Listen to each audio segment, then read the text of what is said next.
Panah yang menembus awan. Tabib jenius pertama di zaman kuno tertusuk panah dan dicelakai orang. Dengan tidak rela, dia jatuh ke sungai.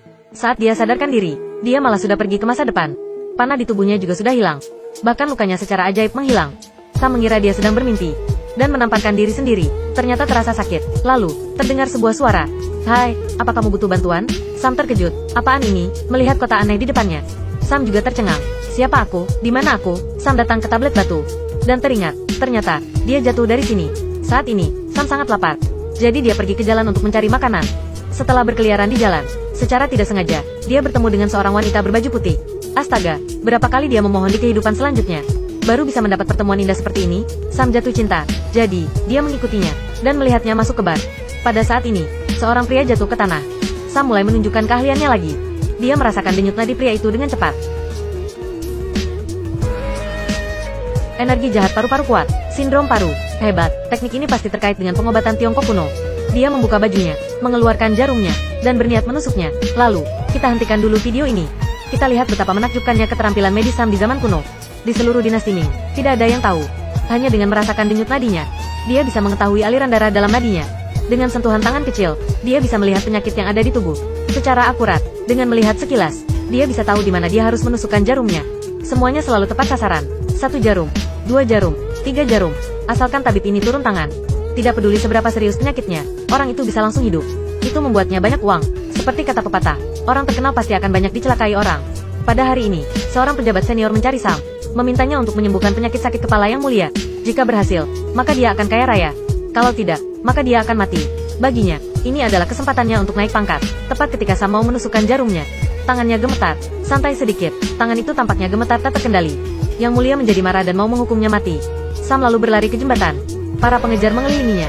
Begitulah terjadi gambaran seperti di adegan pembuka. Sam sedang bersiap untuk memberikan jarum kepada pemuda itu. Tiba-tiba, seorang wanita menghentikannya. "Apa kamu gila?" Sam tercengang. Itu adalah wanita berbaju putih yang membuat jantungnya berdetak kencang. Dia adalah seorang tabib jenius yang terkenal, tapi ditembak oleh panah dan jatuh ke sungai dan pergi ke masa depan. Dia baru saja mau menyadarkan orang yang pingsan dengan jarumnya, tapi tertangkap oleh wanita berbaju putih dan didorong ke tanah. Nama wanita itu adalah Monique. Dia adalah seorang dokter. Setelah didiagnosa, pasien menderita pneumotoraks mendadak, harus segera diobati atau dia akan mati. Monique membuka pakaian bocah itu, mengeluarkan alat yang dia bawa, memakai sarung tangan, dan memotong tabung untuk disinfeksi, mengeluarkan pisau bedah, mulai melakukan operasi. Setelah itu, pria itu kembali bernapas dalam sekejap. Sam menjadi bingung melihat ini. Wanita juga bisa menjadi dokter, bahkan membuka pakaian pria di depan umum. Keterampilan ini luar biasa. Ini benar-benar berbeda dari apa yang kupelajari. Saat itu, ambulans tiba. Sam melihat ke belakang. Dia terkejut. Apa kotak besi ini? Dia bahkan bisa lari. Jadi dia menghentikan Monique dan bertanya benda apa itu. Monique melihat bajunya yang aneh dan mengira dia adalah orang gila, lalu menendangnya. Kemudian Monique ingin memanggil taksi. Sam melihatnya dan mengira dia sedang menyapanya. Dengan santai, dia berjalan ke tengah jalan. Begitu dia berbalik, sebuah bus besar menabraknya. Untungnya, pengemudi langsung menginjak rem, dan Sam pun selamat. Monique yang ada di pinggir jalan pingsan karena ketakutan.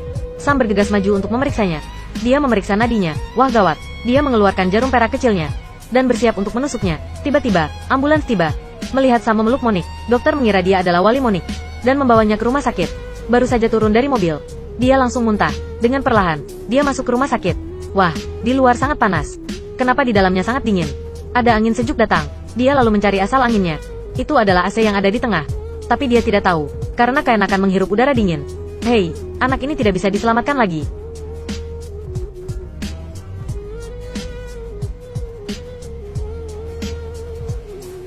Dia lalu datang ke ruang gawat darurat. Melihat teknologi medis yang canggih ini, Sam juga sangat terkejut. Saat rekan sesama dokter melihat pakaian aneh Sam, dia menanyakan apakah dia adalah pacar Monique. Sam bingung tentang apa itu pacar.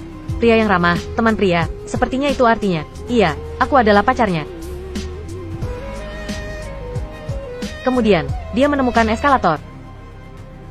Dia terus bermain di sana. Setelah lelah, dia pun duduk. Melihat orang lain minum air dari dispenser air, dia mengobrak-abrik tempat sampah dan menemukan kembali gelas pria tadi. Berdiri di depan dispenser dan minum sampai kenyang. Lalu dia bermain dengan pintu putar. Melihat seseorang keluar dari lift, dia menjadi penasaran dan masuk.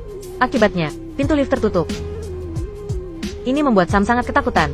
Lift bergerak naik. Setelah Monique bangun, dia baru tahu bahwa Sam menyebut dirinya sebagai pacarnya dan langsung memarahinya. Pada saat ini, perut Sam keroncongan. Dia yang tidak makan dari zaman kuno hingga zaman modern, melihat makanan lezat di depannya. Dia ngiler, tabib jenius dari zaman kuno. Dia sudah tidak makan selama 500 tahun. Melihat makanan yang begitu enak, Air liurnya mengalir. Lalu, dia mengambil garpu baja. Dan merasa takjub. Benda apa ini? Dia berbalik dan melihat orang lain. Akhirnya, dia mengerti. Dia memasukkan sepotong daging lembu ke dalam mulut. Enak sekali. Lalu, dia makan dengan rakus. Saat dia melihat ke atas, dia menyadari ada seorang gadis yang menatapnya. Sam mengira gadis itu akan mencuri makanannya. Dia lalu melindungi makanannya. Melihat gadis malang itu, dia menjadi kasihan. Lalu mengambil sendok dan memberikannya kepada gadis itu. Mereka pun berbagi makanan. Tapi, ini malah menjadi penyebab masalah besar. Ternyata, gadis itu mengalami serangan jantung. Pada sore hari, dia akan menjalani operasi. Sebelum operasi, dia tidak boleh makan. Monique adalah dokternya. Gadis itu tidak mau bekerja sama dengan operasi itu. Setelah mereka mengetahui bahwa dia makan sebelum operasi, operasi menjadi tidak bisa dijalankan. Ini membuat Monique sangat marah dan menendang Sam. Sebagai seorang dokter jenius, dia tahu kesalahannya. Jadi dengan gugup bertanya pada Monique, hukuman apa yang akan dijatuhkan karena aku telah melakukan kesalahan? Apa dia akan diasingkan dan disiksa?